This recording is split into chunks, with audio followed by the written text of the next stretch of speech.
కన్యరాశి కన్యరాశి వారికి ఈ వారం రోజులు 4 గ్రహాల ఉనికి చాలా బాగుంది అని చెప్పి తెలియజెప్తూ ఉన్నాను.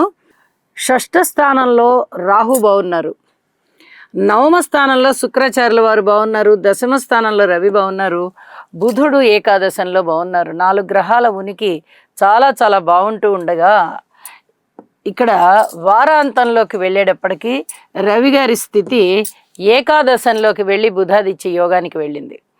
ఇది కూడా చాలా అద్భుతమైనటువంటి ఫలితం అనే చెప్పాలి.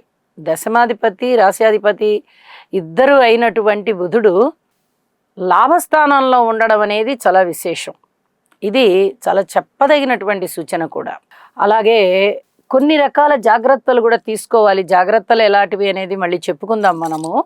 ఊహించని విధంగా ధనలాభాలు ఉంటాయి, ఆరోగ్యం చక్కగా చేకూరుతుంది, మిత్రుల యొక్క సహాయ సహకారాలు చాలా చాలా బాగుంటాయి.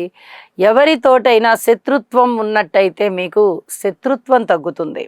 ఎందుకంటే సహజంగా వ్యాపార గుణము కలిగి ఉన్నటువంటి మిథున రాశి వారికి కానీ ఇక్కడ కన్యా రాశి వారికి కానీ శత్రువులు చాలా తక్కువగా ఉంటారు. ఎందుకంటే వీళ్ళు మంచి వ్యాపార దృష్టితో ఉంటారు కాబట్టి ప్రతి మనిషితోనూ చక్కటి సంబంధ బాంధవ్యాలు కలిగి ఉంటారు. కానీ ప్రస్తుతము శనిగారి దృష్టి పడుతూ ఉన్న కారణం చేత